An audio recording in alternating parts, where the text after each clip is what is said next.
Desde los confines de la tierra presentamos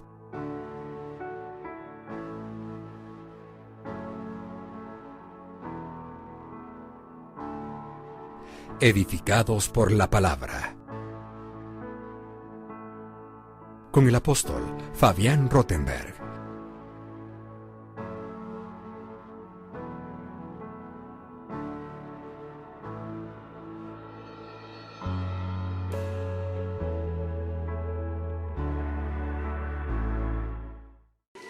Y la palabra me enseña que nosotros hemos sido rescatados de nuestra vana manera de vivir que heredamos.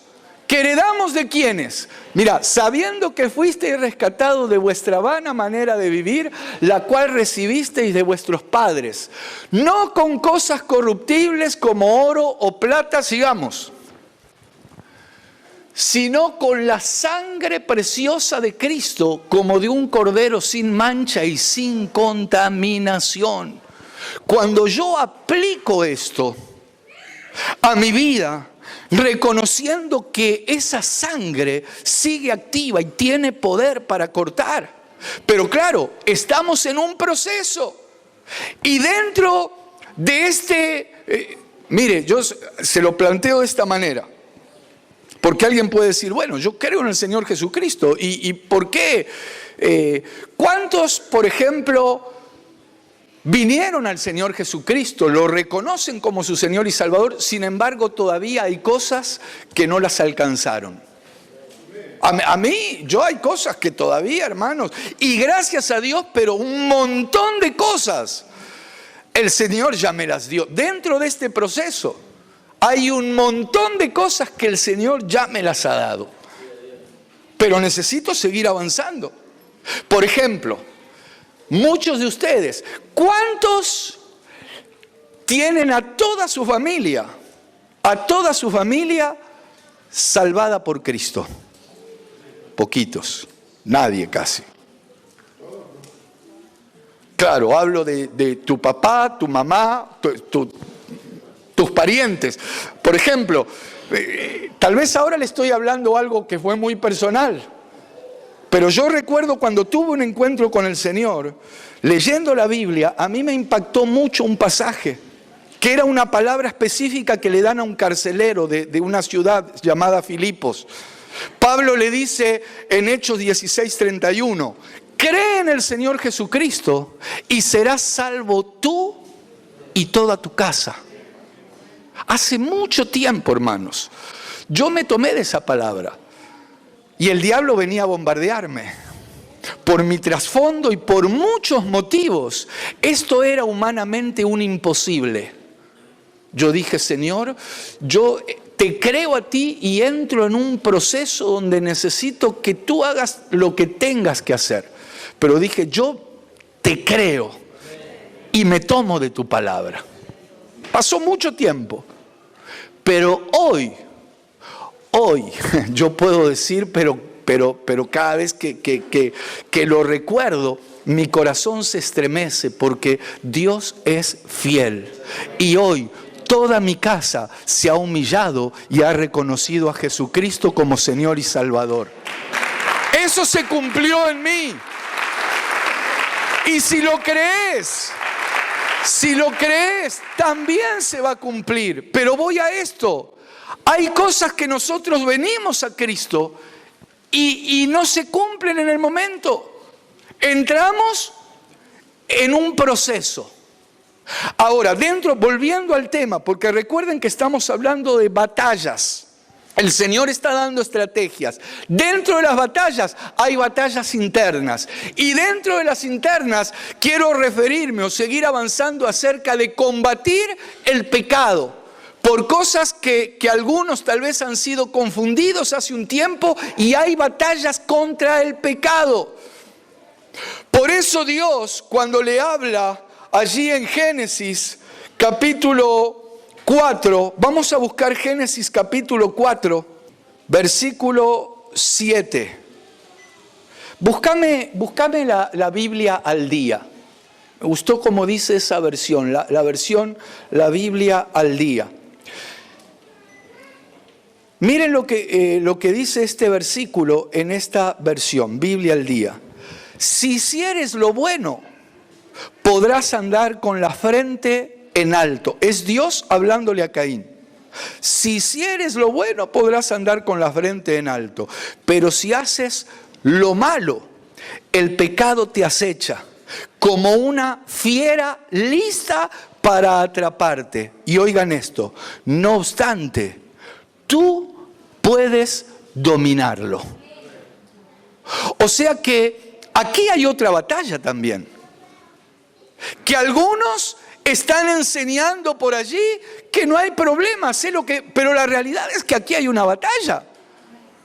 Y el pecado está al acecho tratando de atraparte y hacerte caer y dominarte, pero gloria a Dios que el Señor es el que dice, tú puedes dominarlo. Entonces, gloria a su nombre, que Él venció al pecado, Él venció a la muerte y Él nos ayuda a nosotros a vencer. Entonces, claro que nosotros podemos presentarnos delante del Señor cuando vienen esos, la Biblia o Santiago llama concupiscencias, esos receptores que nos pueden haber puesto nuestros ancestros, porque ahora vamos a ver y a hablar acerca de eso. Pero cuando vienen, nosotros podemos presentarnos delante del Señor y decirle, Padre, dame fuerza para rechazar eso. Yo no quiero saber nada con eso. Y el Señor envía, el Señor asiste, el Señor renueva fuerzas. Yo no tengo dudas de eso. Pero claro, si uno deja que la tentación se una a esa concupiscencia o a ese receptor y miramos para otro lado, eso va a empezar a ejercer un dominio. Un ejemplo, venís a la casa del Señor y no podés, nadie se sienta, estoy poniendo un ejemplo, no podés aplaudir en el tiempo de la alabanza, no podés, tal vez están los hermanos danzando, alegres, y vos no podés, gloria a Dios. Pero a lo mejor te vas a, ¿cómo se llama ese? Bueno, hay algunos, te vas al boliche y ahí no podés parar de sacudir el cuerpo.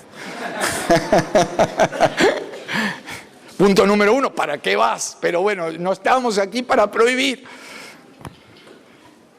Miren, yo creo que hay algo. La Biblia habla claramente de lo que es transgresión, pecado e iniquidad. Hay un salmo que escribe David. Acompáñenme al Salmo 32. Quiero mostrarles algo. Saben que nosotros podemos, como un día hizo Daniel. Daniel propuso en su corazón no contaminarse con la comida del rey, ni con la bebida del rey. Él propuso en su corazón, dice Daniel 1:8, mantenerse íntegro. Pero quiero que leamos el Salmo 32. Acompáñenme. Vamos a leer el versículo 2. A ver. No, leamos desde el 1. Dice, bienaventurado aquel cuya transgresión ha sido perdonada y cubierto su pecado. Oigan, aquí hay algo que hay una secuencia que si el tiempo nos da la vamos a desarrollar. Bienaventurado aquel cuya transgresión ha sido perdonada y cubierto su pecado. Versículo 2. Bienaventurado el hombre a quien Jehová no culpa de iniquidad y en cuyo espíritu no hay engaño. Fíjense que aquí en estos dos versículos menciona estas tres palabras: transgresión, pecado e iniquidad. Ahora déjame decirte algo. La transgresión de nuestros padres no nos pueden afectar. El pecado de nuestros padres no nos puede afectar. Eso dice la Biblia en el libro de Ezequiel. Pero el tema es que la iniquidad de nuestros padres, eso sí nos puede afectar. Esto sería como el atrio, lugar santo y lugar santísimo. Eso fue lo que Dios le ordenó a Moisés para levantar el tabernáculo. El antiatrio sería la transgresión. El antilugar santo es el pecado y el antilugar santísimo es la iniquidad. ¿En qué me baso en decir que la iniquidad de nuestros padres nos puede afectar a nosotros? Éxodo capítulo 20, cuando Dios da las leyes, vamos a leerlo mejor. Versículo 5, Biblia de las Américas, oí como dice, la Biblia de las Américas. No los adorarás ni los servirás, porque yo, el Señor tu Dios, soy Dios celoso. Oí esto, que castigo la iniquidad. Fíjate que no habla de transgresión ni de pecado. Que castigo la iniquidad de los padres sobre los hijos hasta la tercera y cuarta generación de los que me aborrecen. Entonces, te estoy leyendo estos pasajes para que veas que nosotros podemos haber sido afectados, nos pueden haber habilitado algo que no sabemos de dónde viene, ni por qué, ni cómo, pero que tiene que ver con una batalla, de un ciclo que si nosotros no lo cortamos a tiempo, después es terrible. Si nosotros no matamos a la malecita, que se entienda bien esto, cuando es niño, es terrible el daño que puede hacer después. Miren, un ejemplo, justamente el Salmo que estábamos leyendo, el Salmo 32, lo escribió David. ¿Saben que David es un ejemplo? En David se dan las tres situaciones. Yo creo que por eso, David en los Salmos habla mucho acerca de este tema. La historia de David, en una parte de la historia de David, se ve muy claramente. Miren, David dice en el segundo libro de Samuel, capítulo 11. Vamos a leerlo porque esto es bien interesante. Segundo libro de Samuel, capítulo 11, versículo 1. Oigan esto. Aconteció al año siguiente, en el tiempo que salen los reyes a la guerra, que David envió a Joab y con él a sus siervos y a todo Israel, y destruyeron a los amonitas y sitiaron a Rabá. Presta atención aquí. Pero David se quedó en Jerusalén. Vamos a detenernos un instante. Aquí podríamos llamar a este versículo, o en la historia de David, la transgresión. Dice, aconteció al año siguiente, oigan, en el tiempo que salen los reyes a la guerra, David era rey. O sea, David tendría que haber salido a la guerra. Pero al final del versículo dice, pero David se quedó en Jerusalén. ¿Cuántos conocen la historia de David, lo que pasa aquí? David se quedó en Jerusalén en vez de salir a donde él tenía que salir, y ese no salir a donde él tendría que haber ido hizo que empiece a acostarse cada vez más tarde, empezó a trasnochar, se quedaba jugando a la Play. Eso no hay problema en eso, pero se empezó a descontrolar y se acostaba tan tarde que al otro día no se podía levantar temprano, porque cuando las noches son largas, cuesta levantarse al otro día. Entonces, en una de esas levantadas tarde, de repente andaba paseándose ahí en su terraza y mira a una muchachona que se estaba bañando. Como Dios la trajo al... Bueno, si uno se está bañando, ¿alguien se baña vestido aquí? Lo mandamos a liberación. No. Es que acá hace frío, pastor. Yo me baño vestido porque hace frío en Ushuaia. Bueno, ella se estaba bañando. Y él, producto de esa transgresión, de no haber salido en el tiempo que tenía que salir a hacer lo que tenía que hacer, eso hizo que él empiece a mirar. Mira, sigamos leyendo. Dice el versículo 2. Y sucedió un día, al caer la tarde, mira por qué te estoy diciendo que se levantaba tarde, que se levantó David de su lecho. O sea, ya se empezó a levantar al caer la tarde. Vaya a saber, ¿a qué hora se acostaría David? No importa, pero dice aquí, sucedió un día al caer la tarde que se levantó David de su lecho y se paseaba sobre el terrado de la casa real y vio desde el terrado a una mujer que se estaba bañando, la cual era muy hermosa. No pecó David, hasta aquí él está transgrediendo. Pero de repente ve a la mujer que era muy hermosa bañándose y yo me imagino, David tal vez alguno de los que estaba paseándose con él en la terraza le habrá dicho, ¿quién es esa mulatona? ¿Quién es esa mujer? Es la mujer de Urías. ¿Cómo la mujer? ¿Quiere decir que está casada? Sí, está casada. Tráiganmela. Pero está casada, David. Tráiganmela, he dicho. Caso cerrado. No dijo así. Yo para que sonría un poquito, porque el tema es bien delicado, hermano. Hasta ahí David no pecó. Pero David avanza, no corta la transgresión y manda a traer a la mujer de Urías, llamada Betsabé. Y David avanza al paso siguiente, cae en pecado. ¿Cuántos conocen la historia esta? Oh, sorpresa, Betsabé queda embarazada. Entonces, David ya se empieza a preocupar. ¿Estás segura que estás embarazada? Sí, me hice el chequeo, me hice el EVA-test y estoy embarazada, David. No sé cómo seguir trasladándole esto, pero esta es una historia real.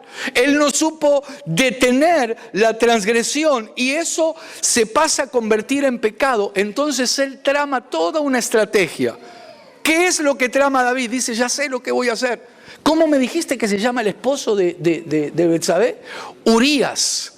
Ese Urías era tremendo, hermanos. Ese Urías era tremendo ese varón. Entonces, ¿qué hace David? Dentro de la estrategia dice, le voy a decir a Urías, mándenmelo a traer a Urías. Que vaya a la casa, a su casa, con su mujer Betsabé. Porque la pancita de Betsabé todavía está plana. No se nota que está embarazada. Así que ya está, ya tengo el plan.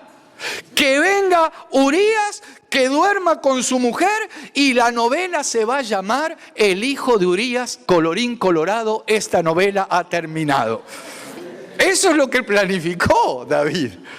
Pero este Urías, todos mis respetos para Urías, porque unos versículos más abajo, no sé si el 11 o por ahí, versículo 11, David lo manda a buscar y le dice, anda con tu esposa, hace mucho que estás en la batalla, así que anda con tu mujer y pasá la noche juntitos, los dos bien juntitos, y después te volvés a la batalla. Pero oí lo que responde Urías.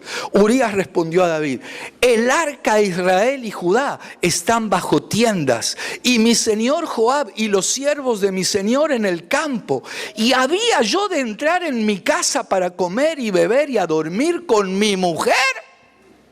Por vida tuya y por vida de tu alma, que yo no haré tal cosa.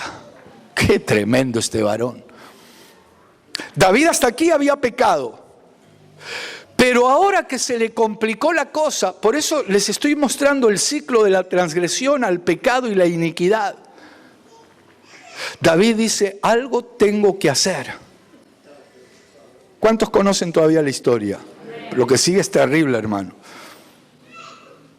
Cuando David se da cuenta de esto, le dice, muy bien, ¿estás seguro que no querés ir a tu casa? No, dice Urías, yo estando mis compañeros de batalla en el frente, en el campo, ¿cómo yo voy a estar con mi mujer? Entonces David le dice, muy bien, vas a ir y le vas a llevar una carta al capitán de mi ejército llamado Joab. Y David escribe la carta y se la da desde luego cerrada, porque el único que la podía leer era Joab. Mira, resumiendo la historia, Urías, este varón fiel a Dios, fiel a David, estaba de alguna manera llevando su propia sentencia de muerte. Porque David lo que escribió en esa carta fue dirigida a Joab: al portador de esta misiva, cuando te la entregue, mátalo. ¿Saben qué significa esto? Iniquidad. Ya no pudo detener el descenso, que por eso yo te decía que así como cuando mandan a hacer un chequeo y dicen que si se descubre la enfermedad cuando es pequeña, se la puede tratar y se puede exterminar, cuando es transgresión lo podés dominar, porque Dios nos da la autoridad, Dios nos da el poder. Pero si no detenemos eso en ese momento, el paso en este descenso terrible es el pecado. Y si seguimos envueltos en esa cuestión donde el pecado nos domina, entramos en algo que acá tendría que empezar toda una prédica, hermanos, porque es algo bien terrible. La iniquidad, cuando David le escribe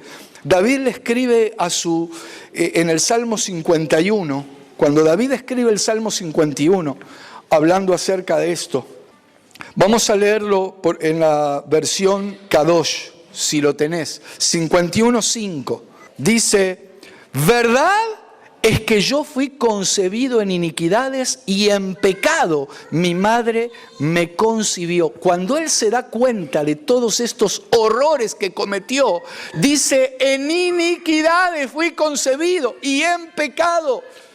Él empieza a reaccionar de algo que tenía que salir. Yo sé que ya el tiempo nos alcanzó, pero hay algo que es bien importante. Es que miren, amados, yo siento, este tema lo vamos a continuar, pero necesitamos ponerle el hacha a todo esto. Extirpar cosas tienen que ser extirpadas de raíz, porque lo tremendo es que muchos, en vez de recibir lo que viene de Dios y reconocer, levantan la bandera de la autojustificación. La autojustificación tiene que ver con decir, no hay, o tapo esto, tapo aquello, una mentirita. Déjame decirte que eso de las mentiritas es terrible. Porque un día el Señor Jesucristo, hablando justamente con los fariseos, Él les dice en el capítulo 8 de Juan, permítanme leerles esto. Ahora vamos a orar, porque yo siento que tenemos que orar esto. En Juan capítulo 8, mirá cómo dice en el versículo 43. Jesús les dice, ¿por qué no entendéis mi lenguaje? Yo me lo imagino al Señor como diciendo, pero ¿por qué no pueden entender lo que les estoy diciendo? Y luego dice, porque no podéis escuchar mi palabra. No podían escuchar. Por eso, gloria a Dios que estamos aquí escuchando su palabra. Lo que Él nos está enseñando. Para contrarrestar en esas batallas que nos juegan en contra. Escuchá lo que dice. ¿Por qué no entendéis mi lenguaje? ¿Por qué no podéis escuchar mi palabra? Y oí el versículo 44. Vosotros, le está hablando a esos fariseos, vosotros sois de vuestro padre el diablo, y los deseos de vuestro padre queréis hacer. Él ha sido homicida desde el principio y no ha permanecido en la verdad porque no hay verdad en él. Cuando habla mentira, de suyo habla porque es mentiroso y padre de mentira. O sea, los que viven autojustificándose, diciendo, bueno, una mentirita. Yo no estoy diciendo que no te podés equivocar, que te vas a ir al infierno, no estoy diciendo eso. Pero déjame decirte que el diablo reengendra por medio de la mentira. Pero el Señor Jesucristo reengendra por medio de su palabra. Y Él nos está hablando. Él está soltando su palabra. Él está dando estrategias para que puedas detener en ese momento. Mira, claro que nos podemos equivocar, claro que podemos resbalar, claro que nos podemos caer, hermano. 7 veces cae el justo, dice la palabra, pero el Señor nos levanta.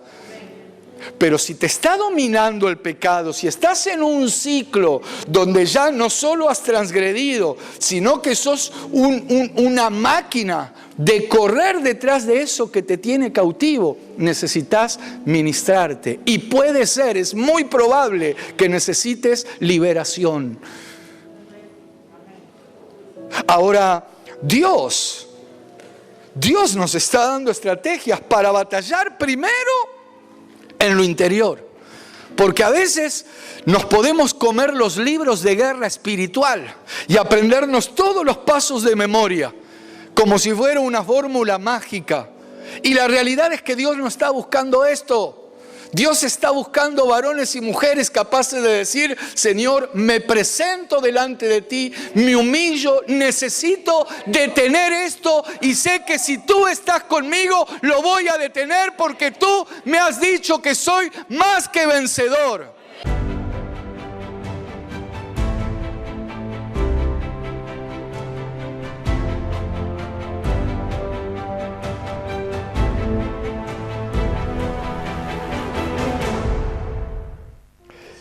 Y qué importante es que Dios nos dé estrategias para poder confrontar algunas de las batallas, algunos de los conflictos que constantemente tenemos que atravesar. Yo creo que es importante saber que nuestra guerra, nuestra pelea, nuestra batalla no es contra todos, como lamentablemente muchos piensan. Hay gente que vive enojada con todo el mundo, que tiene conflictos con todos. No, la palabra es muy clara allí en Deuteronomio capítulo 20, cuando salgas a la batalla contra tu enemigo, por más que sea muy grande, por más que sea numeroso, no tengas temor porque yo estoy contigo, dice el Señor. Claro, hay que creer y luego avanzar, creer y creerle a Dios y saber que hay batallas que son externas, hay batallas que tienen que ver con entidades, principados, potestades, gobernadores de este siglo, huestes espirituales de maldad que operan en las regiones celestes, fieras. Todo esto tiene que ver con entidades espirituales, pero también hay conflictos internos. Hay batallas con cosas que muchos desconocen, pero que las traemos. Por eso tantas personas entran en una especie de ciclo que se convierte en un círculo vicioso. Pero Dios lo puede revertir y hacerlo un círculo virtuoso. A veces son cosas que heredamos de padres, de abuelos, de ancestros. Esto dice la palabra y es real. Así como se hereda el color de ojos, de pelo, la manera de caminar, eso se trae en la genética. También hay influencias espirituales. Pero gracias a Dios, que nosotros podemos cortar con todas esas herencias vanas, no con cosas materiales. Eso no se corta con dinero, con oro, con plata, con piedras preciosas. Eso solo se puede anular, deshacer, desbaratar con la sangre preciosa de Jesucristo. Hemos llegado al final, esperamos encontrarnos muy pronto en un próximo programa. Desde los confines de la tierra presentamos